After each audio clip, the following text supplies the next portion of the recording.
તપાસ બીજા કામ માટે કરવામાં આવી રહી હતી, પણ ખુલાસો કંઈક બીજો જ થયો। હા, પશુઓના રહેવા માટેની જ જગ્યા પર જો આવી પ્રવૃત્તિ જોવા મળે તો સ્વાભાવિક વાત છે કે પશુઓ પછી રસ્તા પર જ ફરતા જોવા મળે। ખેર, પાણીપુરીના કેટલાક ચહિતાઓને કદાચ આ કાર્યવાહીથી દુઃખ થઈ શકે છે, પરંતુ તમે આ વિડીયોને જ જોઈ લો। અહીંથી સડેલા 500 કિલોગ્રામ જેટલા બટાકા અને 5 કિલોગ્રામ જેટલો ચણાનો જથ્થો જપ્ત કરવામાં આવ્યો છે। એટલું જ નહીં, અહીં પાણીપુરીનો વેપાર કરતા નાગરિકો મૂળ ગુજરાત બહારના રાજ્યોના છે। તેમની પાસેથી સસ્તા અનાજની દુકાનોમાં વિના મૂલ્યે વિતરણ કરવામાં આવતું નમક અને ચણા પણ મળી આવ્યા છે। ફૂડ વિભાગની ટીમ દ્વારા આ તમામ જથ્થો જપ્ત કરવામાં આવ્યો છે।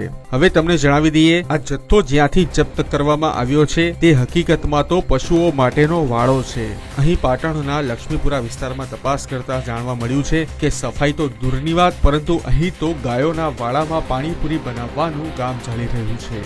રસ્તા પર ગાયો જોવા મળતા નગરપાલિકાની ટીમ પશુઓના વાળા સુધી પહોંચી હતી, જ્યાં પશુપાલકોએ બાંધકામ કરીને આ વાળા પાણીપુરી બનાવતા નાગરિકોને ભાડે આપ્યા હોવાનું જાણવા મળ્યું છે। તપાસ સાફ સફાઈને લઈને થઈ રહી હતી, પરંતુ આ મામલો ક્યાં પહોંચ્યો તે આપણે જોયું। સસ્તા અનાજની દુકાનોમાં વિના મૂલ્યે વિતરણ કરવામાં આવતો ખાદ્ય પદાર્થ મૂળ ગુજરાત બહારના આ પાણીપુરી બનાવનારાઓ પાસે કઈ રીતે પહોંચ્યો તે એક સવાલ છે। ખેર, આ સમગ્ર કેસને લઈને અલગ અલગ વિભાગે જરૂરી તપાસ શરૂ કરી છે, પરંતુ તમે શું કહેશો? કરો કોમેન્ટ।